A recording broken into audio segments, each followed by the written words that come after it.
दोस्तों बात करते हैं तुला राशि की। बड़ा महत्वपूर्ण महीना रहने वाला है तुला राशि वालों के लिए, क्योंकि सबसे पहली बात तो ये कि आपकी राशि के ऊपर से जो नीच सूर्य का साया बना हुआ था वो हट जाएगा 15 तारीख को की रात को, यानी कि 16 तारीख से जो सूर्य ग्रह का राशि परिवर्तन होगा। इस परिवर्तन से सूर्य आपके फाइनेंस के घर में आएंगे, आपके सेकंड हाउस में आएंगे, और सूर्य का इस घर में आना अच्छा है। यानी कि फर्स्ट 15 डेज़ के मुकाबले जो बाद के 15 दिन आपके लिए रहने वाले हैं वो अच्छे हैं। कई लोगों की ओपनिंग बहुत अच्छी होती है, कई लोगों की एंडिंग बहुत अच्छी होती है। अब एंडिंग में जब मंथ क्लोजिंग होती है तो एक टारगेट रहता है, प्रेशर रहता है कि बस टारगेट अचीव करने हैं, पैसा अरेंज करना है, कंपनी का प्रेशर है, बॉस का प्रेशर है। तो आपके लिए ये एक पॉजिटिव साइन है कि आपका टारगेट अचीव 15 डेज़ के बाद ही होना शुरू होगा।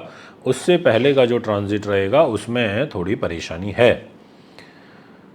कैरियर, आपका फाइनेंस, आपका फैमिली लाइफ, डेस्टिनी, संतान सुख, आपके सुख सुविधाएं, आपके खर्चे, आपके भाई बहन का सुख, ये सब आपका कैसा रहेगा ये डिस्कशन भी वीडियो में होगा।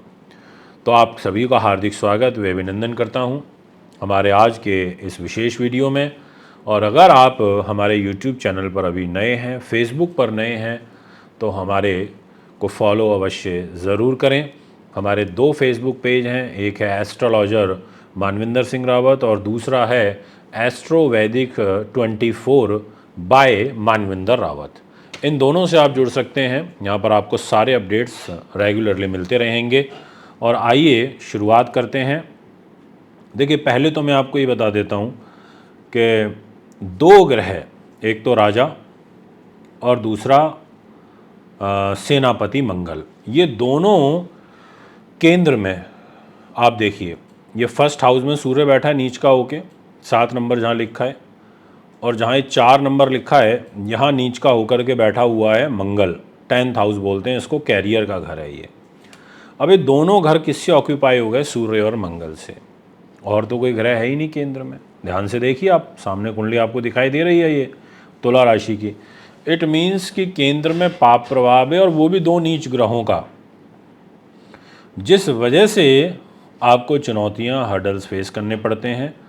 आप कोई घर तैयार करो, उसमें खूब पैसा लगाओ और उसके बाद उसको लॉक कर दो, तो भी उस घर को दोष लग जाएगा और धीरे धीरे चीज़ें खराब होनी शुरू होंगी। या एक काम करो, आपने घर बढ़िया बनाया, पैसा खूब लगाया, पर उसमें रहते अच्छे लोग नहीं हैं, बुरे लोग रहते हैं, क्रिमिनल टाइप की सोच के लोग रहते हैं, तो भी उस घर को दोष लग जाएगा और आस पड़ोसी भी परेशान रहेंगे। तो ऐसे ही आपके सेंटर में अभी दोष लग गया, और ये दोष आपका 15 तारीख तक तो है ही। 15 के बाद सूर्य इस घर से निकलेगा तो आपको कुछ सुकून मिलने लगेगा। अब और क्या क्या आपके जीवन में घटित होगा, आइए शुरुआत करते हैं प्रॉपर तरीके से। पहले बात करूंगा कर्म भाव की, क्योंकि कैरियर है तो सब कुछ है। और इस कर्म भाव में आपके नीच के मंगल का प्रभाव रहेगा पूरे महीने, प्रॉपर रहेगा। जी हाँ, एकदम प्रॉपर वाला, यानी कि अच्छा नहीं है ये साइन। बचाव करिए, ध्यान से चलिए, बिल्कुल बच के चलिए। अगर आप का पैसा 2 नंबर का आता है, आप रिश्वतखोरी से पैसा कमाते हो, आप गवर्नमेंट जॉब में हो, आप ध्यान रख लेना। ये केवल मैं मंगल से रिलेटेड को लोगों को नहीं बोल रहा, जो सेना, पुलिस में, विद्युत विभाग में इलेक्ट्रिकल इलेक्ट्रॉनिक्स का काम करते हैं उनके लिए नहीं, ये सभी सरकारी कर्मचारियों को और बड़ी बड़ी कॉरपोरेट कंपनी, बड़ी इंटरनेशनल कंपनियों में बैठे हुए बड़े पदों पर जो लोग आसीन हैं उनके लिए भी है। आपको 2 नंबर की चीज़ों से, रिश्वतखोरी के पैसे से बचना है। आपके ऊपर इंक्वायरी हो सकती है, आप फंस सकते हो, क्योंकि नीच मंगल प्रबल रूप में है, जो अच्छा साइन नहीं है पूरे महीने। बात करूंगा मान सम्मान की, व्यक्तित्व की।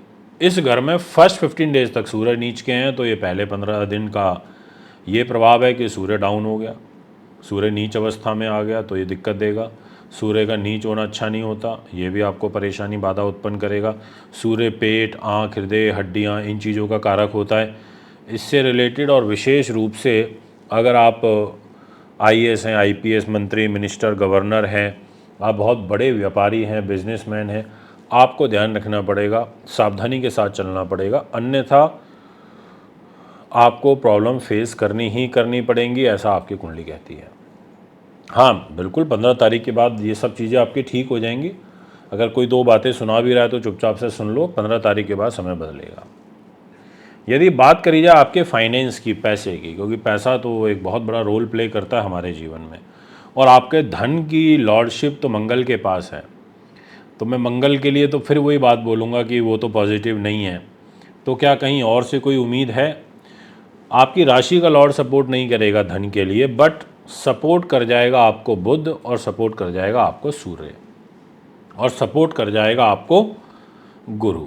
ये 3 ग्रहों से आपको सपोर्ट मिलेगा आर्थिक रूप से, यानी कि काम चलता रहेगा, हाथ टाइट नहीं होगा, परिस्थितियां विपरीत जरूर बनेंगी, बट अथक प्रयासों के बाद आप फाइनेंस को मैनेज कर जाओगे।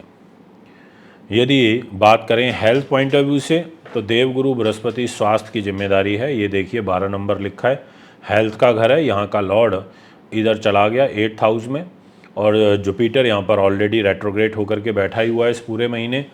तो वही है, आपको एक तरीके को देखिए दोस्तों, मेरे को थोड़ा सा नेगेटिव सा इसीलिए प्रेडिक्शन मेरा निकल के काफ़ी चीज़ों में आ रहा है, क्योंकि अभी ग्रह ट्रांजिट नहीं चल रहे उतने अच्छे। अभी जुपिटर वक्री हो गया, इधर शनि भी ठीक नहीं चल रहा है, 15 तारीख से बेटर होगा, सूर्य मंगल नीच चल ही रहे हैं, तो ग्रह चाल कुछ ऐसी ही चल रही है अभी, इसलिए थोड़ा सावधानी रखना। और विशेष रूप से वो लोग जिनका वेट बहुत ज़्यादा है और जो तला बहुत ज़्यादा खाते हैं, बाहर का फूड खाते हैं, राहु छठे भाव में बैठा है तो कोई गुप्त बीमारी का रोग बनता है। राहु छठे भाव में बैठा है, आपकी कोई जासूसी हो सकती है, कोई गुप्त शत्रुओं से आपको हानि हो सकती है। राहु छठे भाव में बैठा है तो जो लोग फोटोग्राफी के बिजनेस में हैं, स्पाई हैं, जासूस हैं, रिसर्च रिलेटेड वर्क करते हैं, उनको कुछ परेशानी यहाँ पर आ सकती है। यदि बात करी जाए सुख साधनों की, प्रॉपर्टी वाहन की, वो मैं रिकमेंडेशन आपको ज़रूर कर सकता हूँ कि आप 15 तारीख के बाद कुछ प्रॉपर्टी रिलेटेड कार्य कर सकते हैं, आगे बढ़ा सकते हैं। इनफैक्ट ऑटोमेटिकली ऐसी स्थितियाँ बनेंगी कि आपका काम आगे बढ़ेगा और आपको प्रॉपर्टी से गेन होगा। ये ग्रह योग गोचर में दिखाई पड़ता है। इसके अलावा आपका जो शनि है वो एक केंद्र त्रिकोण राजयोग बना के एजुकेशन पे बैठा है, तो एजुकेशन से भी आपको यहाँ पर गेन होता हुआ नज़र आ रहा है, प्रॉफिट आपका बढ़ता हुआ नज़र आ रहा है, ये भी मैं आपसे यहाँ पर कहना चाहूँगा। हाँ बस ये ज़रूर है, मंगल की अष्टम दृष्टि गर्भ ग्रह पर है, तो थोड़ा गर्भवती महिलाएं ध्यान रखें। इसके अलावा बॉस और कर्मचारी, इनके बीच में खटपट होगी, क्योंकि मंगल सेनापति है तो शनि सेना है, तो इनकी आपस में जमती नहीं है। तो आपका आपके स्टाफ के साथ में या अपने कुलीग जो हैं आपके पड़ोसी, उनके साथ में, मेनली तो बॉस के साथ में आपका व्यवहार ठीक नहीं रह पाएगा। दाम्पत्य जीवन की लॉर्डशिप आ जाती है मंगल के पास, और वो भी नीच अवस्था में ही है।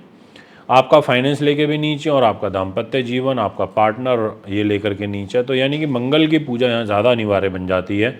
लाल चीज़ों का दान मंगलवार के दिन ज़्यादा ज़रूरी हो जाता है, ये मैं आपसे कहना चाहूँगा। भाग्य स्थान का स्वामी धन के घर पर बैठा, तो जो थोड़ी देर पहले मैंने आपको एक बात बोली थी कि बस बुध, गुरु और सूर्य ये आपके फाइनेंस को संभाल लेंगे, यही बात मैं फिर आपसे बोलूँगा कि बुध आपका भाग्येश है, तो वो आपके फाइनेंस को संभाल लेगा, मैनेज करा लेगा विपरीत हालातों के बावजूद भी, क्योंकि सेंटर में कोई भी शुभ ग्रह नहीं है। तो दोस्तों ये है आपका ग्रह गोचर। अगर आप भी कुंडली बनवाना, दिखवाना, पूजा पाठ, रत्न, रुद्राक्ष लेना चाहते हैं तो आप मैं संपर्क कर सकते हैं। एक बार फिर आगामी कार्यक्रम में आपके बीच में उपस्थित होऊंगा। अभी आपसे इजाज़त चाहता हूँ। नमस्कार, धन्यवाद।